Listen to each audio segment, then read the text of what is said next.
Well, I'm just deeply hurt by him. All right, confess that deep hurt. Bitterness as sin. We're to freely forgive, not hold grudges. It would be wise to confess the sin of pride. What is pride in this instance?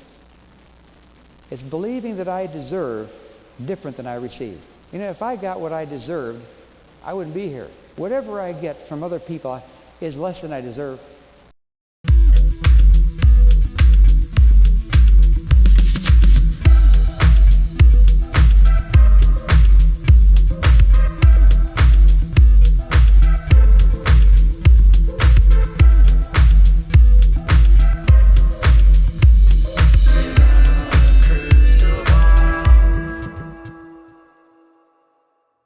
Hey guys, it's Katie from Without a Crystal Ball. Welcome back to my channel. It is Monday, May 24th, and Anna Duggar is still convinced that Josh Duggar is innocent. Yeah, I'm not even lying. People magazine just put this out.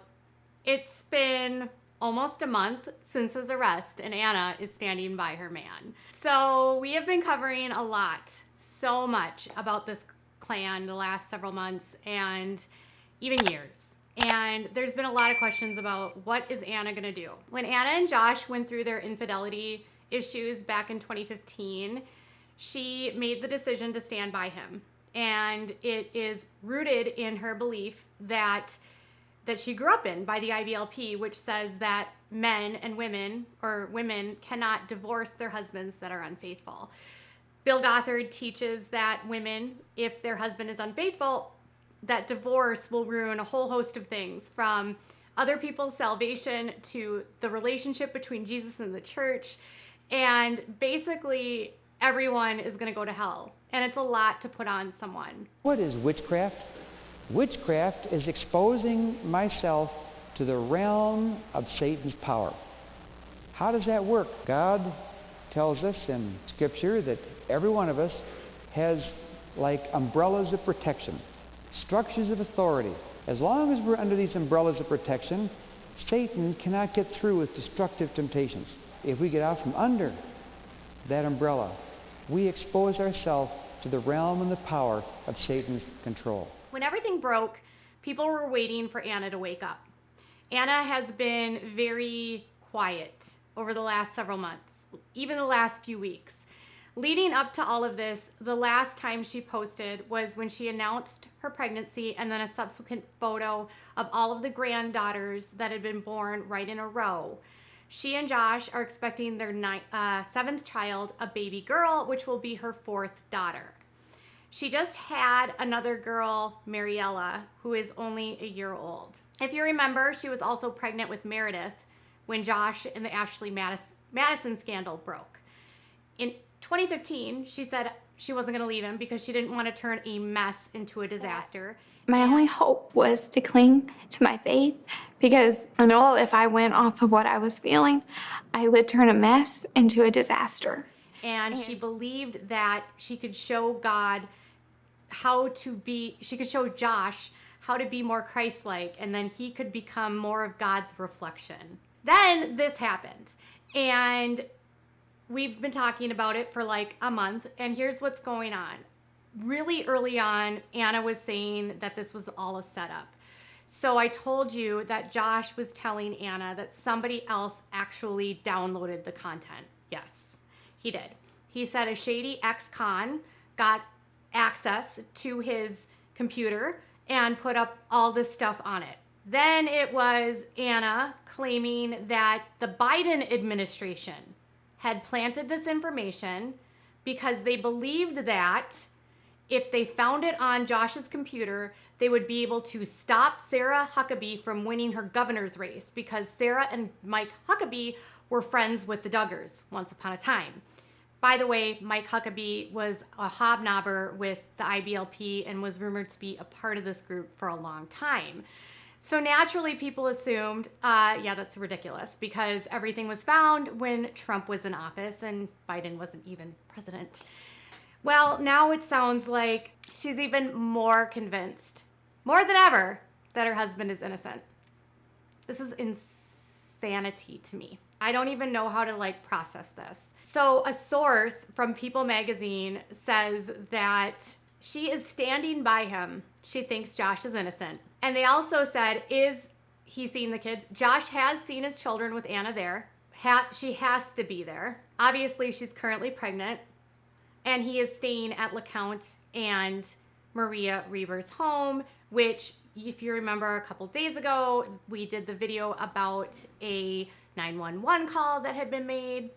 But Josh, while he's off on bail or bond, has unlimited contact to his kids. And Anna apparently believes fully in his innocence. And the Duggars apparently do too. I don't know. So what can I tell you about Josh and Anna's relationship and why this why this makes sense? So I did a video a couple days ago. I did an interview with this girl, a woman named Kit, who grew up in the IBLP. And we were talking in our conversation about how I spoke to someone who worked at, or who was a part of Josh's recovery when he went to, I think it's RU Recovery. And it's a group in Illinois, basically, where they just read the Bible and they build things and they work. That's it. No therapy.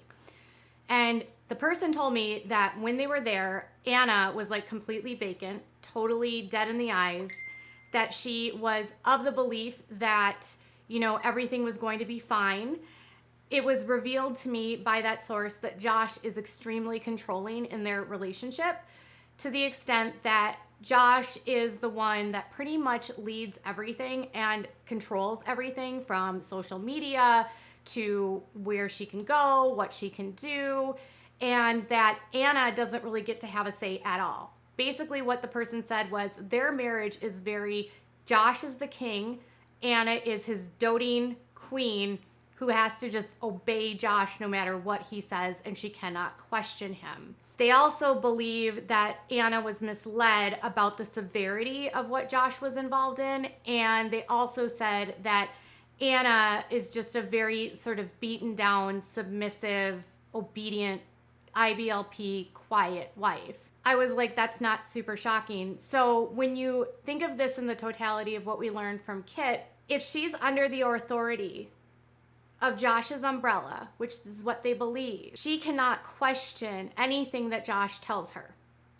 or else she is going to be out from under the umbrella. And if she's out from under the umbrella, then she's afraid that she will get torn down into witchcraft and go to hell with Satan. So if she doesn't believe him and does not trust him and does not abide by him, she is of this belief that she will become like infested by Satan.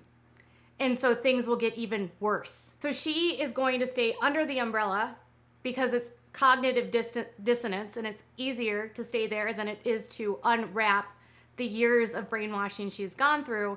And she is going to believe him because she's been conditioned and groomed for years to believe him.